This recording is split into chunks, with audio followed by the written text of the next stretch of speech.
producto del fin de Sí, ¿no? Y sí, este sí. momento de transición se caracteriza por la búsqueda de un modelo de Estado y de sociedad fundamentado en los principios de la democracia ciudadana, lo que supone que los nuevos sujetos de la historia, ¿no? Son ahora los ciudadanos de a pie. Y el Estado que tenemos que construir es un Estado ciudadano, en contraposición a lo que cerró su ciclo con sombras y con luces, que fue el Estado Popular Nacionalista. Con eso creo que redondeo la idea. Perfecto, muchas gracias, Renzo. Gracias. Quiero advertirles a todos que estamos grabando por un doble efecto, una doble necesidad, ¿no? Vamos a sistematizar las hasta ahora seis exposiciones programadas. Hoy veremos de resolver las dos últimas más para cerrar el ciclo del mes, así de estos conversatorios relámpagos, ¿no? Eh, Queremos documentarlos y tener una publicación resumen de todo esto. Entonces, por esto es uno de los sentidos de la grabación, uno, y dos, porque también vamos a ver los temas organizacionales y es bueno que tengamos a guisa de ayuda a memoria grabado lo que se acuerde. Eh, Dicho esto, quiero convocar a Waldo, por favor. ¿Ya está Waldo nuevamente? Sí. Waldo, por favor, te ruego que nos obsequies tu conversación, el segundo tema, desarrolles el segundo tema, y concluida tu intervención, entraríamos a un debate horizontal entre todos los participantes del grupo. ¿De acuerdo? Adelante, Waldo, por favor. Gracias, Eddie. Un saludo, un abrazo fraterno a todos. Un saludo a Renzo y felicitarlo por su importante disertación que siempre genera ayuda y contribuye a este debate que es necesario implementarlo en estos grupos. A mí me han pedido que hable justamente sobre los temas pendientes de la democracia, de, ¿perdón? ¿Se escucha? Sí, sí, sí, sí, perfectamente. Vaya, lo Continúa, que Waldo. pasa. A mí se me ha perdido la imagen. Bueno, eh, decirles que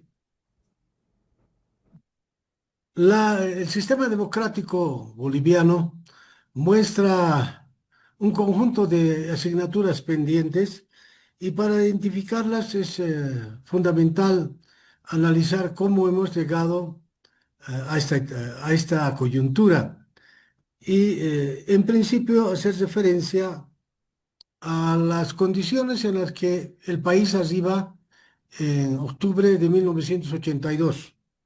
Eh, Sabemos que eh, este momento histórico de octubre del 82, cuando recuperamos el sistema democrático, viene antecedida de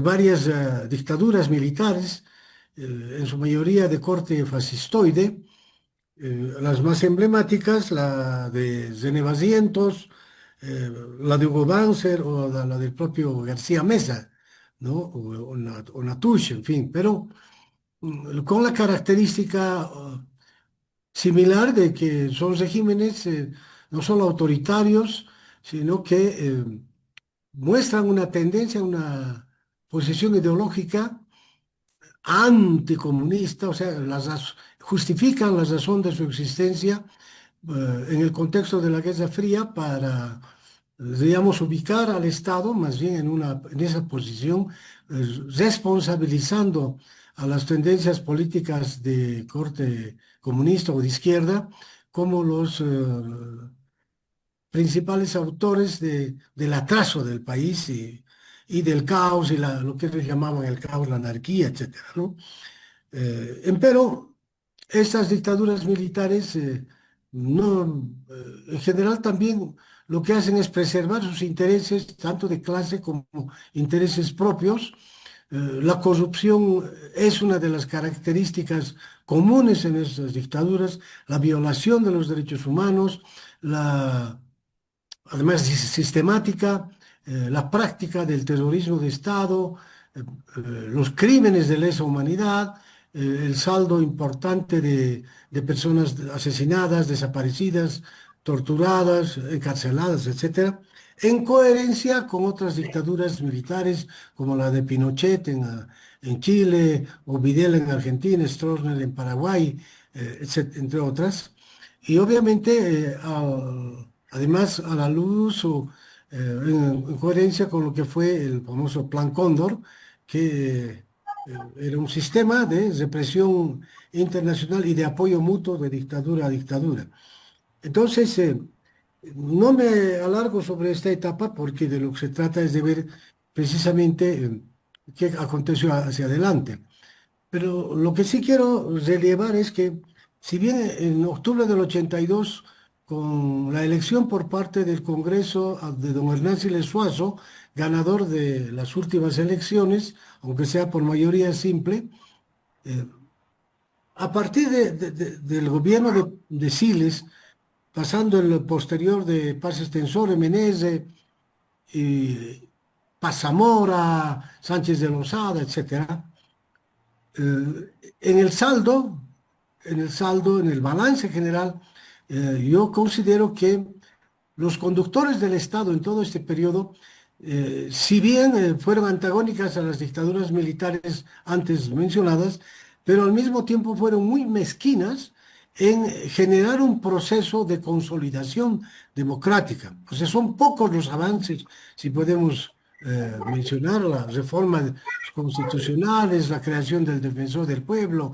del Tribunal Constitucional, Consejo de la Magistratura en el ámbito judicial, pero esos gobiernos, por ejemplo, eran tan corruptos como los regímenes de las dictaduras militares, que han cometido incluso crímenes de lesa humanidad, también lo hicieron.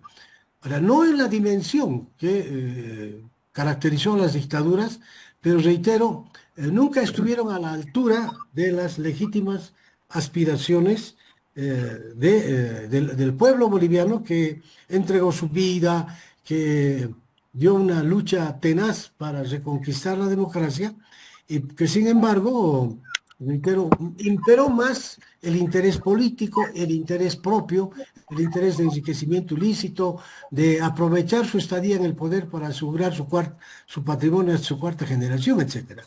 Entonces, reitero, si bien hubieron algunos avances que no se puede ignorar, pero son una especie de veranillos de invierno.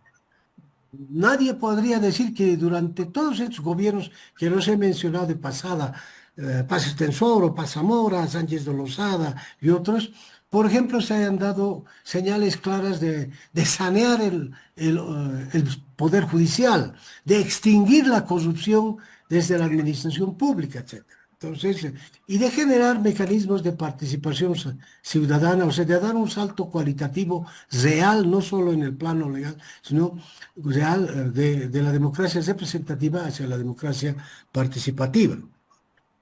Entonces, en el contexto de esas insuficiencias democráticas, ya reitero, de no responder a la altura de las aspiraciones de un pueblo, es que arribamos a enero del año 2006.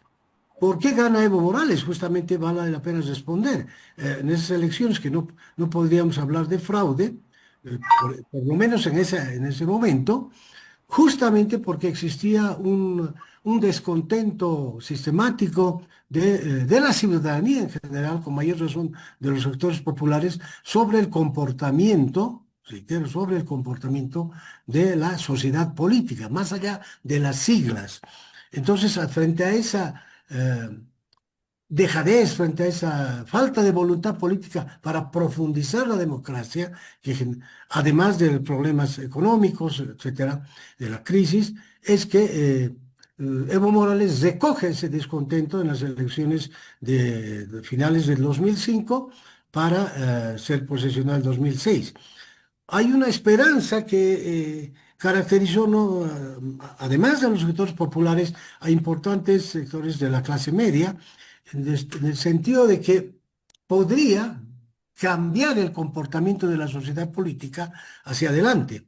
Sí se ha dado una esperanza. Las banderas con las que llega el MAS al gobierno estaban en correlato de esa aspiración. Sin embargo, y esto hay que decirlo con claridad, eh, lamentablemente en esos 20 años entre el gobierno de Evo Morales y el propio Arce Catacora, lo que ha acontecido primero en el plano de la institucionalidad democrática, una involución democrática. Es decir, los que llegaron al poder para mejorar las cosas, para hacer algo cualitativamente distinto o superior en relación a los anteriores, lo hicieron peor. Es decir, se envilecieron en el poder, si bien en un principio incluso hubo una simpatía muy grande en la comunidad internacional, incluso en algunos gobiernos, diríamos, no necesariamente de tendencia izquierdista, se generó esa simpatía, porque manejaban el criterio de que primera vez en la historia de un país de población mayoritariamente indígena van a ser conducidos por un presidente indígena, además con banderas eh, que generaban un referente axiológico importante ante la comunidad internacional. Pero la realidad fáctica, en la medida que pasaba el tiempo, nos mostraba otra cosa. No se supo aprovechar, por eso lo digo de manera muy rápida, en la coyuntura económica favorable, todos lo saben, por el alce exponencial de los precios de los hidrocarburos y los minerales eh, en ese momento en el país.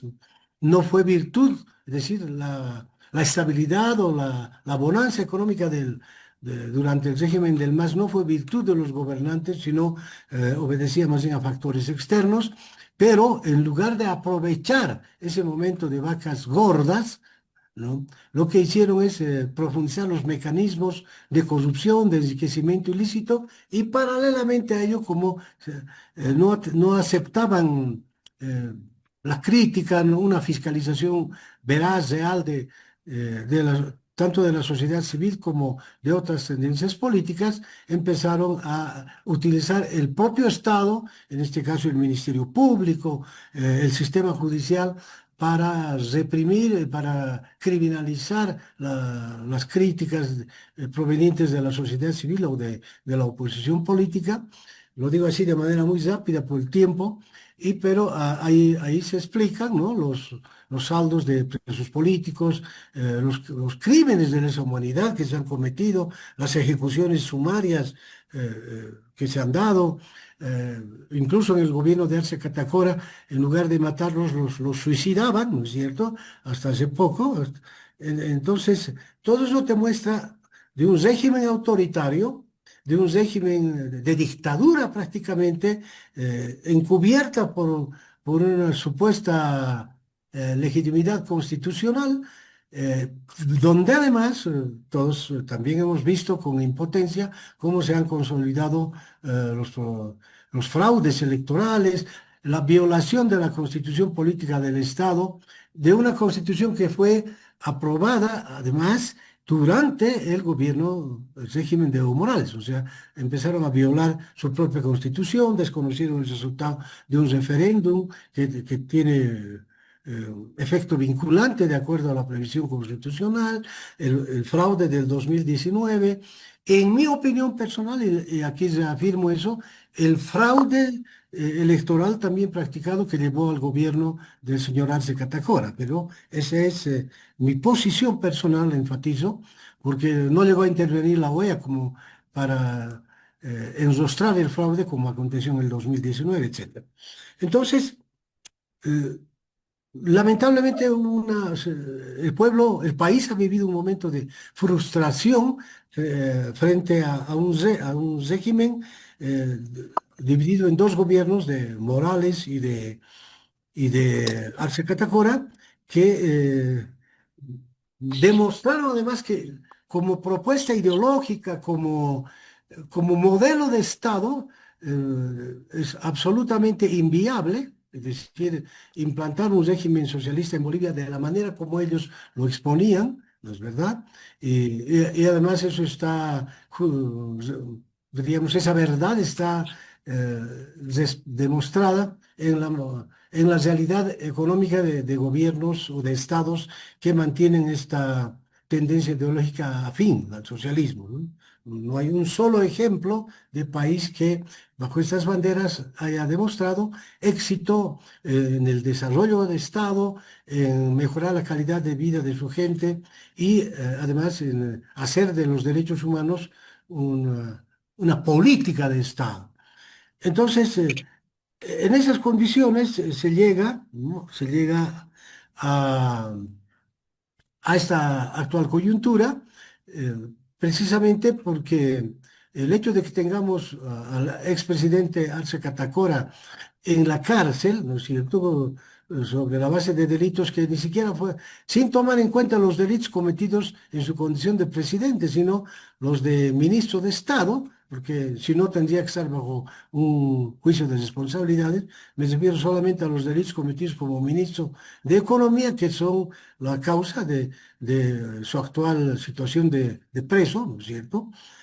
Ya pone en evidencia que eso es lo que han dejado como legado, es decir, un Estado ostensiblemente corrompido, sin referentes altruistas, sin referentes axiológicos, demostrando ostensiblemente que esa ideología que han intentado plasmarla en el Estado boliviano no tiene ningún norte y en esas circunstancias el pueblo se ha encargado finalmente de desplazarlos del poder.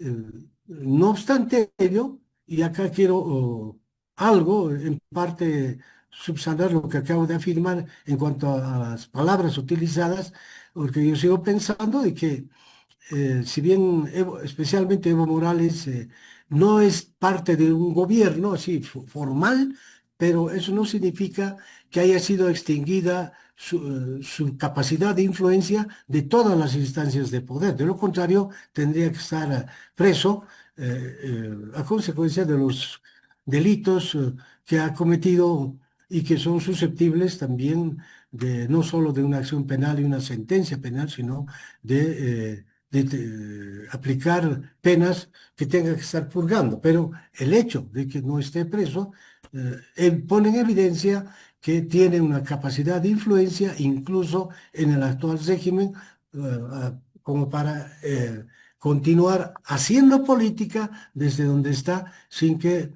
exista una voluntad o una decisión concreta para continuar con las acciones penales en su contra y viabilizar su detención. Pero bueno, cuando hablamos de asignaturas pendientes, eh, en el régimen ya en este gobierno del señor Rodrigo Paz, creo que mucha gente expresó su esperanza de que hacia adelante podrían cambiar las cosas. Algo se resolvió, sí, no lo podemos negar, eh, sería injusto que digamos que es todo exactamente igual. El hecho de que doña Yanine Áñez haya obtenido su libertad, los otros presos políticos, el ex gobernador de Santa Cruz, son eh, antecedentes que vale la pena valorar. No es que los fiscales de la noche a la mañana, mis colegas abogados, se hayan vuelto honestos o los jueces hayan adquirido convicción democrática o vocación de justicia. Son Te, decisiones que te vienen desde quedan el cinco Estado. minutos. Sí, gracias. Entonces, pero es muy poco, sigue siendo poco. No sé si somos demasiado exigentes o demasiado pasivos en nuestras exigencias, pero sí es importante mencionar que a estas alturas, si en octubre del 82 se han desplazado las dictaduras, hemos dado ese salto cualitativo del control de las botas ahora hacia los votos, porque es gracias a los votos que constituimos nuestros gobiernos, queda sabor a poco, reitero, cuántos años han pasado para que no hayamos terminado de consolidar nuestro sistema democrático y no solo en el escenario electoral. En ese ámbito, vale, por lo menos me hago cargo de mis palabras, el órgano electoral actual sigue siendo una institución carente de legitimidad ciudadana, de credibilidad ciudadana, no tiene, no sé si la capacidad para demostrar, por lo menos para hacer llegar en cuanto a imagen al 10% de lo que en su momento fue la Corte de Notables en la época de don Huáscar Cajías y otras grandes personalidades que integraban esa corte. O sea, no hubo nunca más un órgano electoral de esa investidura, de esa impronta. Peor la actual, ¿no es cierto? Claro, hubiéramos con actuación delincuencial mucho más marcada, por la que hizo el fraude del 2019. Pero a estas alturas no deberíamos estar lamentándonos, ¿no es cierto?, de un órgano electoral con esas características. Tampoco deberíamos estar lamentándonos de la vocación delictiva del Ministerio Público, me refiero a la Fiscalía, o de la vocación delictiva de magistrados, jueces. ¿Cuánto nos ha costado presionar para que se vayan los magistrados autoprorrogados, etcétera? O sea, suceden en el país situaciones que se dan que no deberían ya acontecer en tantos años de vigencia de sistemas democráticos. Entonces, lo que nos pone en evidencia que la sociedad política de distintas generaciones y a través de diferentes tendencias que han llegado a instancias de poder, en el Congreso, en el gobierno, en el órgano electoral, en el órgano judicial, etcétera, ¿no? Son, no han mejorado el elemento humano, incluso no ha abierto la voluntad política, ni siquiera en el actual gobierno, para promover en diferentes instancias de poder a los mejores elementos humanos. Es esta alternativa tan elemental, tan sencilla, parece el mío un análisis simplista, pero así de simple debería ser. O sea, ¿por qué hay tanta negativa para ubicar a los mejores elementos humanos en cargos estratégicos? El contralor o la contralora debería ser uno de los ciudadanos más honestos de este país, y no, insisten en poner ahí personas adláteres, ¿no? Afines o subordinados a los gobernantes, parece que se conviertan en meros celestinos de las fechorías que se cometen, como a los manejos administrativos financieros que se cometen en instancias de gobierno y otras entidades estatales. Entonces, se dan cuenta, o un defensor del pueblo que defiende cualquier cosa menos los derechos humanos. Y así el MAS se ha encargado de distorsionar todo, por eso hablo de involución democrática, pero no se advierte actualmente en quienes están gobernando, pero además en otras instancias de poder, no se advierte la voluntad política para promover un verdadero proceso de evolución democrática. Esa es la asignatura que nos enrostra a todos, que nos interpela a todos y que obviamente esa interpelación que nos llega debería generar un compromiso no solo en los que estamos en esta reunión, sino en general en todos aquellos ciudadanos y ciudadanas que aspiramos a construir una democracia cualitativamente distinta. Muchas gracias. A ti las gracias, querido Waldo. Bien, nos quedan, si no calculo mal, unos 8 minutos. ¿Me confirmas, Manuel, por favor? Demos inicio. Poco Un poco más, más. unos 2 minutos tenemos, sí. Ya, demos inicio 8:30. ya una rondita, una rondita de diálogo, pues de discusión. Hemos tenido dos inputs, dos charlas motivadoras. Una sobre el cambio de ciclo histórico, donde se habla de una transición que, a la luz de la exposición, nos colocaría en este mismo momento en un tercer gobierno de estar viviendo esta transición. El primer gobierno habría sido el de la señora Áñez, el segundo gobierno el de Arce Catacora y el de Paz Pereira sería el tercer gobierno, parte de esta transición. Hemos tenido ese input por un lado y por otro lado un recuento bastante sustancioso de Waldo, rememorando las bases de todo lo que ha significado para llegar a la actual coyuntura, y él señala algunos vacíos de orden jurídico legal, entiendo, para un mejor ejercicio de la democracia.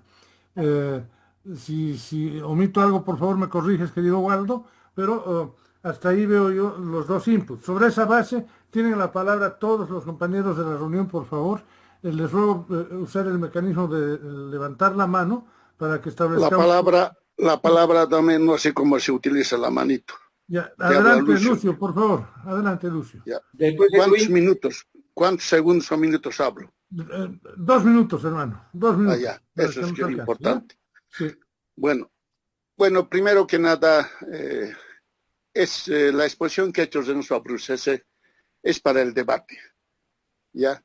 No comparto de que el ciclo del 52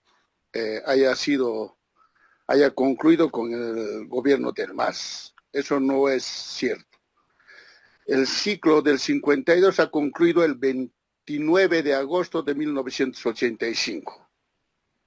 Un ciclo en los términos económicos keynesiano, ya un gobierno, las economías con el control del Estado, donde se ha hecho patente y claro desde 1920 la concepción de la lucha de clases.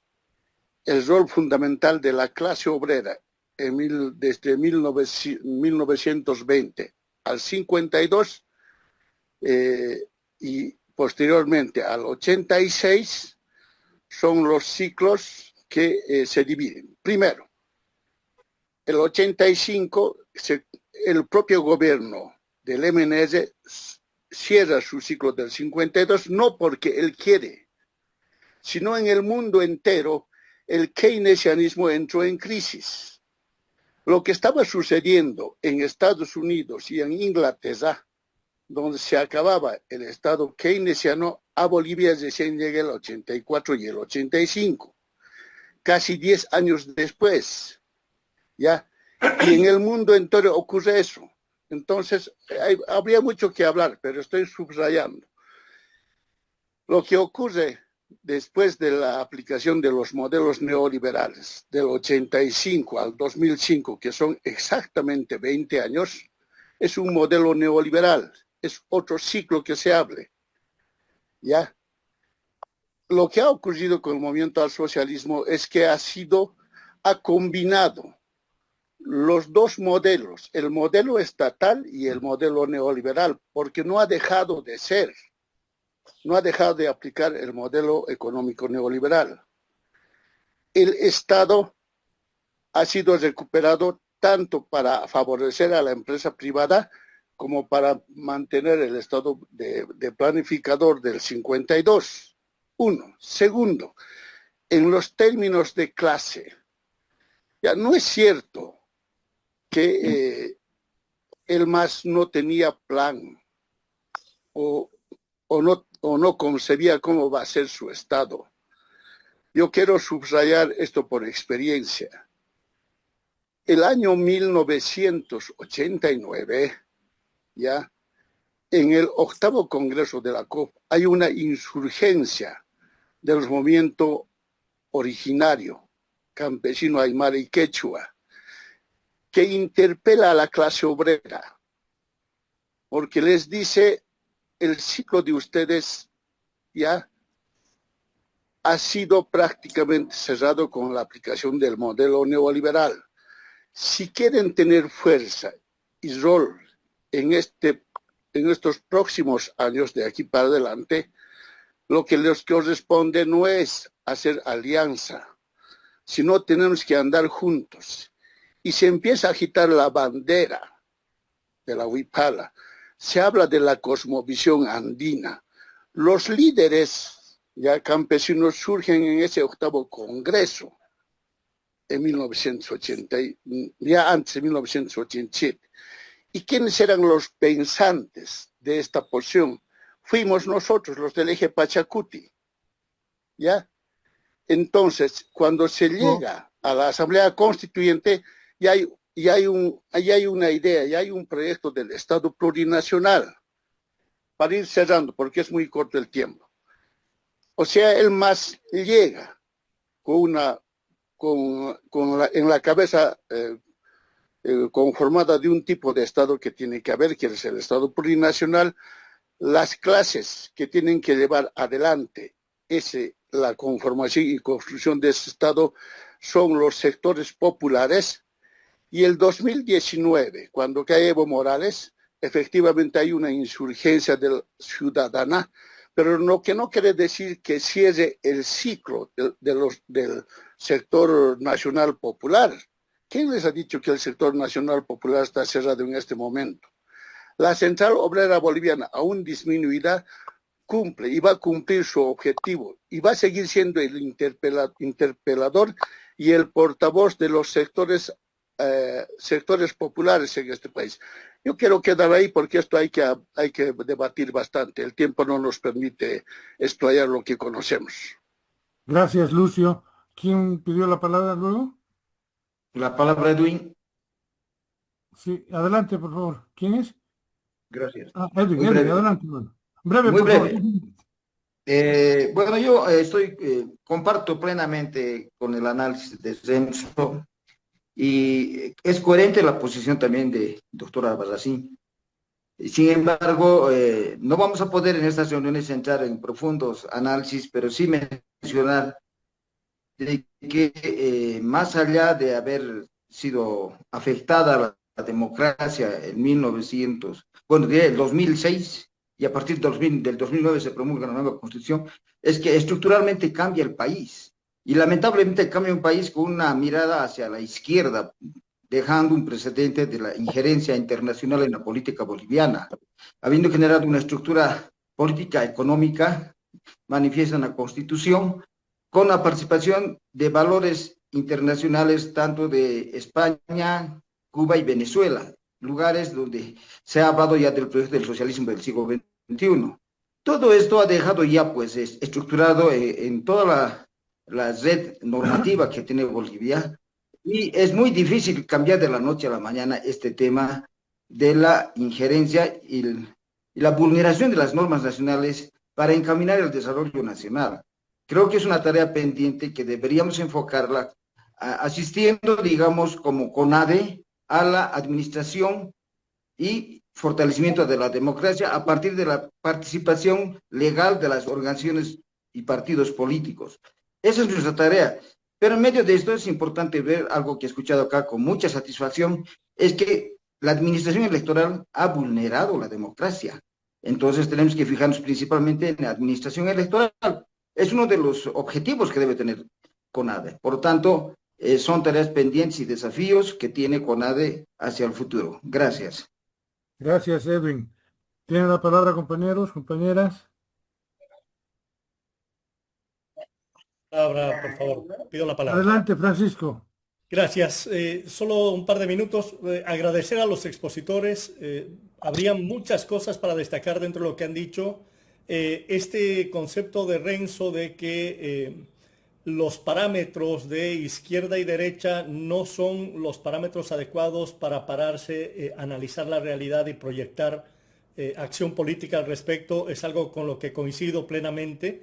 Creo que hace falta analizar esto, incorporarlo, porque si nos anclamos en conceptos ideológicos del siglo pasado, podemos correr el riesgo de no estar a la altura de las necesidades para afrontar los desafíos hacia el presente. Algo que mencionaba Waldo sobre las características del socialismo del siglo XXI, el mal llamado socialismo del siglo XXI, por supuesto, una de las características fundamentales es el cambio estructural profundo con el único propósito de desbaratar cualquier tipo de competencia política para permanecer en el poder. Y esto es el principal resabio que estamos viviendo en las estructuras que han dejado ellos. Y si existe o no la voluntad política del actual gobierno de hacer ese cambio en el Estado, es algo cuestionable y es algo que habría que ver. Yo pienso que en el poco tiempo en el que el gobierno de Rodrigo Paz está en el poder, pues se está tratando de asimilar por lo menos y afrontar los problemas más acuciantes que son de orden económico. Definitivamente creo que es tarea del CONADE, y esto es algo que vamos a hablar la semana que viene, Dios mediante, y que da para toda la reestructuración y el proceso en el que estamos, el ver de qué manera como un grupo de presión o un grupo de interés puede aportar ideas para precisamente llevar adelante estos cambios que son necesarios. Yo pienso que, ya tratando de cerrar un poquito este asunto, el tema de la formación de ciudadanía, porque es algo con lo que coincido con lo que han más o menos presentado los dos expositores. Los partidos políticos están en crisis y solo una ciudadanía fortalecida, formada, informada, movilizada y organizada puede llevar adelante el desafío de transformar el Estado hacia donde creo la mayoría de quienes estamos aquí debería ir. Nada más, muchas gracias y seguimos escuchando. A ti las gracias, Francisco. Tienen la palabra Paulino, por favor. Gracias. Saludos a todos los que están en esta sala, ¿no? En esta reunión. Estoy pensando en la exposición de Renzo. Creo que lo que él ha configurado son estos ciclos políticos, o sea, grandes, ¿no? Y donde va cruzado también los ciclos económicos. Lo que ha relatado, por ejemplo, de la última etapa del proceso 52, tuvimos procesos revolucionarios, contrarrevolucionarios, procesos económicos neoliberales, ¿no? En un contexto de discurso clasista en algunos momentos. Yo creo que sí, hay que tomarla tal vez con mayor amplitud, esa su tesis que está planteando, es una tesis que cómo la ve, ¿no? Y nos abre pues a nosotros a preguntarnos si realmente este ciclo que estamos ahorita transitando, o sea, lo que ha configurado es que no ha empezado el otro ciclo, sino estamos en una transición, ¿no? No sabemos cuánto tiempo va a durar esta transición, seguramente con todos los bemoles económicos y de carácter de organizaciones también, porque cuando hablamos que este ciclo debe caracterizarse por profundizar la democracia, entonces deberíamos ahí plantearnos ser guardianes de esa democracia, y también, si bien las organizaciones que hemos vivido durante el proceso 52, esto de la COP, la CISUD-CB, interculturales de carácter, no sé, clasista, digamos, con una concepción clasista, creo que está en crisis también. Yo no encuentro una CISUD-CB contestataria, con propuestas para esta etapa, ¿no? Y entonces creo que sí necesita pensar nuevas formas de organización de la sociedad, de la ciudadanía, ¿no? Tal vez basado en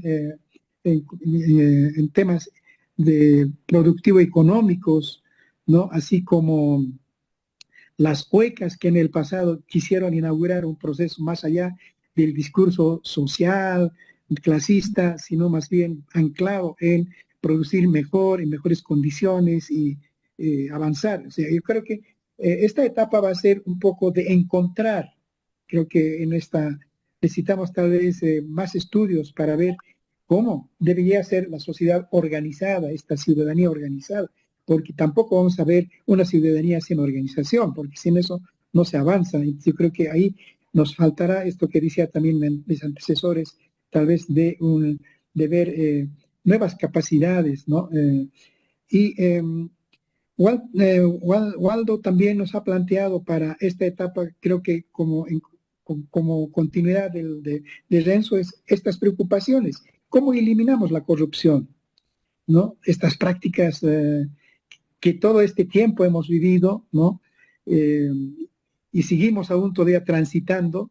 Entonces, la clase política se encuentra pues enfrascado en ese mundo de la corrupción. ¿Cómo?